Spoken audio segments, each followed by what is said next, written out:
Today, we're just going to be talking about 10 symptoms you want to know about perimenopause. Cognitive decline, irregular cycle, hot flash, night sweats, mood swings, sleep disturbance, bone density loss, joint pain, muscular pain, weight gain. Women are just ashamed to talk about it because we think that we're probably the only ones going through it. Now, perimenopause is a natural transition in every woman's life. Lack of physical activity, bad nutrition, too much alcohol, late night meals is just going to make it worse and worse. Egg reserve is deteriorating.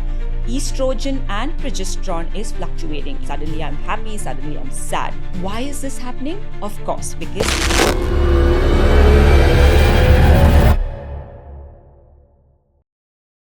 all right. Hello, everyone, listeners and viewers. All right. Today, we're just going to be talking about top 10 symptoms you want to know about perimenopause, right? If you've not seen our first episode on perimenopause and just what it is all about, then I would urge you to do it maybe after this. But just to reiterate for everyone who's here for the first time, now, perimenopause is a natural transition in every woman's life. Now, we can choose to really thrive through this phase of our life or choose to allow it to take it down, right? But I'm going to tell you top 10 symptoms so you know what to expect. And I'll also give you some tips and maybe some nutrition and food takeaways that you can implement when you start perimenopausal phase. But I'll also put a disclaimer that if you can talk to a nutritionist or a menopause specialist or a coach, this phase is going to get all the more easier for you. All right? Okay. So let's talk about the first thing to look out for. Typically, it can start anything from 36 years up to like 44, 45. That's like your starting point. It can start as early as 36 or as late as 45, right? It can last anything between 3 to 6 to 8 to 10, and worst case, 14 years of perimenopause.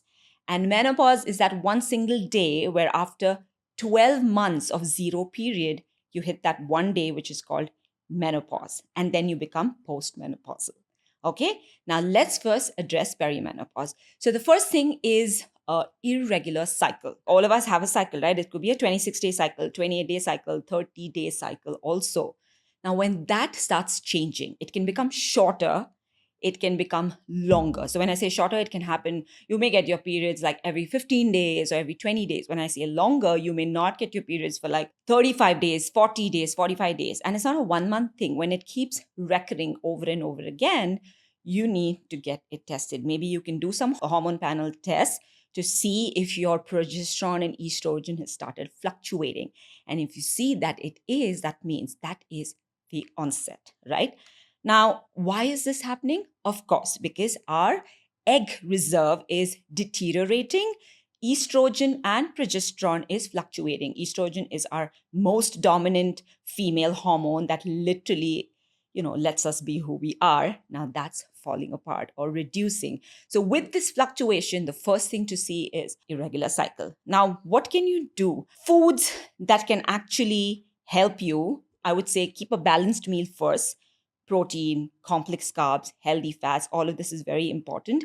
But most importantly, keep that iron-rich food coming because your flow or your period can actually go all over the place, right? And also, some of the triggers you can fix is your lifestyle, your sleep, training, what else? Alcohol, caffeine, all of this you need to start controlling. And then you'll see that this can actually get a little better, right? Then the single most common symptom number 2 is hot flash. Well, self-explanatory really. Like you could be in Delhi winters and suddenly you'll feel this gush of heat, especially in the upper body, around the neck and the face. You can be red, you could feel like burning sensation. And you don't know why that's happening. Well, it's just because of decline in estrogen, right? It's again another sign. When you experience it the first time, you may not be ready for it. But after that, just try to keep yourself a little cool. It could be cold water. It could be sit under the fan. It could be, more breathable clothes that you wear. cotton most often. I mean, I personally love cotton and I'm trying to be in linen and cotton all the time. Although I haven't started menopause yet, but I know I'll probably have to be prepared anytime now, right? Some other external factors can be excessive spicy food, too much alcohol, too much caffeine. So if you can work around these things, started moderating all of that, that can help a lot. Now, the foods that can help you, this is decline of estrogen. So phytoestrogens, which is nothing but plant compounds, okay? Estrogen that can come through plants, roots, herbs, they can definitely help you control hot flash to some extent, right? Now, some of the examples of our phytoestrogens can be a lot of lentils, chickpeas, seeds, especially flaxseed and sesame seeds. Okay. Number three, night sweats. Now, night sweat is nothing but hot flash happening at night in your sleep. So you'll be asleep and suddenly you're going to feel super hot and to an extent where you could be drenched, like there's so much sweat. And suddenly you will feel a chill, and it can last like hot flash and night sweat can last anything from 30 seconds all the way to like 3, 4, 5 minutes. But again, this is decline of estrogen, right? So it's literally the same thing, hot flash and night sweat. You'll have to just ensure that when you go to sleep, you are in a cooler temperature. Again, your night suit can really matter in the sense, start wearing more cotton, breathable, loose night clothes that can help you a lot. Bedroom cool, access to cool water or cold water can really help. And hydrate. Hydrate well, not to the extent that you feel like waking up and peeing like 3 to 4 times in the night, but hydrate well through the day. And the foods will pretty much be the same because it's declining estrogen. So focus on more phytoestrogens, right? Flaxseed, sesame seeds, and all of that should literally become like your best friend when you start perimenopause or post 35, post 40. Okay. And also, you can do magnesium rich food generally to ensure you sleep better, but we'll talk about that later in the next symptom. Then, number four is mood swings. All right. Now, mood swings, of course, we have at any age, and it can happen for so many reasons. But here we're talking about random breakdown, okay? Just like an emotional roller coaster out of the blue. Like it could be nothing, but something is triggering, right? You could be anxious, you could be irritable, you can feel really low on energy and feel depressed, and you'd really not be able to figure why that's happening to you. It's again fluctuation in estrogen and progesterone that will affect your serotonin, right? So basically, your brain is confused because of the estrogen depletion, serotonin is impacted, and then you're like, okay, what's happening to me now? Suddenly I'm happy, suddenly I'm sad. Again, your triggers can be personal, professional, or it could be nothing, and then you'll simply feel anxious, right? One tip, and this is honestly like a personal tip, not something that I've read or anything, but surrounding yourself with people who make you happy, a community that uplifts you can make a big difference in handling such situations better. Like I said, there are personal professional triggers, but then if you have that community that you can go to, who can really lift you up, can make a big, big difference. Otherwise, in general, we say when you are low, when you have anxiety, when you have depression, we always say seek therapy, but this is not typically that. Of course, if it's ongoing, you need to seek that help, right? Foods that can help deal with mood swings primarily can be a lot of omega 3 fatty acids, right? Healthy fats, B vitamins, okay? And when you do your blood work, when you see depletion in these, you need to further work on making that better. So, omega 3 fatty acids can really be a lot of fish, nuts, seeds. And if you don't eat fish, you can really resort to other sources or take omega 3 supplements, right? But of course, talk to your nutritionist before you do that. And focus on gut health foods, right? Like your prebiotics, probiotics. Because when your gut is happy, your mind also, your mood also is a little better. All right.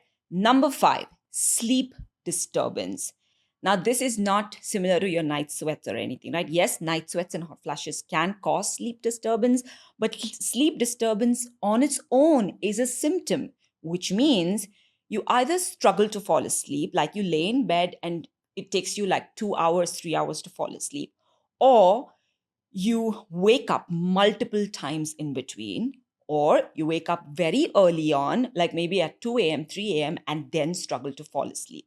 So, sleep disturbance can happen again for so many reasons. One is, of course, drop in progesterone, because the hormone progesterone is known to calm your body down. Now, with progesterone and estrogen fluctuating, this is bound to happen. Your sleep is going to be disturbed. So, here again, late meals, too much alcohol, and again, alcohol close to bedtime, or too much caffeine, stress, all this can contribute further. They can be the external triggers for your sleep disturbance. So, control all of that, and maybe you can make it a little better. But typically, the foods here for sleep is, of course, I think everyone knows magnesium rich foods can contribute to better sleep. And most of us, most often, end up taking magnesium glycinate for better sleep. Again, every time I tell you about a supplement, I'm going to tell you, please also talk to your nutritionist or doctor before you do any kind of supplement. But magnesium glycinate could be your go to for calming your body. Also, there are some herbal teas, like your chamomile tea. Then there's a red clover tea, which actually calms you, but at the same time gives you some amount of phytoestrogens that can help. And we will put all of this in a cheat sheet for you. So don't worry about remembering the names of these things at least, right? Then we want more serotonin and melatonin in our body, right? In our brain. Now, one of the way to enhance that is to add foods that are rich in tryptophan.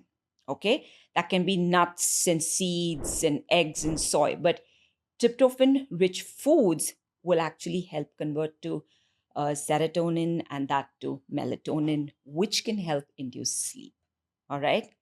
Number 6, which literally nobody talks about, vaginal dryness.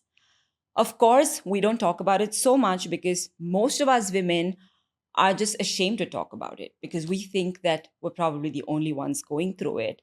And yes, sometimes the gynacs can help and sometimes they cannot. And this also happens because of decrease in estrogen. And when estrogen decreases, libido goes down as well. So that means the lubrication reduces, intercourse becomes harder. You are irritated because you feel discomfort, you feel burning sensation. And most importantly, remember, UTI, urinary tract infection, increases. And women also with chronic UTI die. So keep in mind, if you have vaginal dryness and it's consistent, you need to get that sorted. Very, very important, right? And external triggers can be stress, smoking. A lot of our women smoke today. So that's something you probably can completely remove from your system if you want to control a lot of the perimenopausal symptoms, right? So look at your hygiene products that you use. Again, breathable cotton stuff when you sleep. All these little things can make a big difference, right? And foods can be similar to what I've been repeating, more phytoestrogens and omega 3s that can help a lot, right? And particularly for this, we also recommend vitamin E, right? Especially for lubrication, skin, and all of that. Number 7, weight gain. Now, weight gain happens to, I think, more than 70% of women in perimenopause because it's very abrupt. And especially in India, we're still not used to working out consistently, right? But 70% of women experience weight gain, and that weight gain happens around your belly. And it's also called menopausal belly because you're not really gaining weight anywhere else but around belly. And that's what makes it just worse. And this happens again, reduced progesterone, reduced estrogen, most importantly, increased cortisol, which wasn't a major trigger so far. Of course, it's triggering other things, but this weight gain primarily around the belly is happening with increased cortisol that is just there. It's not like it increases and goes down, which is a normal pattern, right? All of us women, when we wake up, our cortisol is the highest in the morning and then it drops. But here we're talking about chronic increase in cortisol along with fluctuation in estrogen and progesterone causing that weight gain. And most time, the external factors like lack of physical activity, bad nutrition, too much alcohol, late night meals is just going to make it worse, worse, and worse, right? You cannot control. Even people like me who are super fit or rather exercise the last 10 years and exercise consistently are experiencing menopausal belly. So you can imagine how big a problem this can be, right? So move every day, even if you're starting your fitness regime at age 40 or 45, it's okay. It's never too late. Please start. Eat clean, fix your sleep. That sleep hygiene is going to do wonders. And try to control your stress, because stress seems to be the cause for so many things going haywire. Now, the food, of course, I mean, we all know we need some amount of calorie deficit when you have to lose weight, right? So, working with a nutritionist, fixing your food, looking at balanced meals, ensuring you have protein in every meal, complex carbs, and healthy fats can make all the difference. The time you eat makes a difference. How many hours before you sleep you eat makes a difference. Then, number 8, bone density loss, joint pain, muscular pain, right? They can all come in different ways, but they all go hand in hand. Now, what does that mean?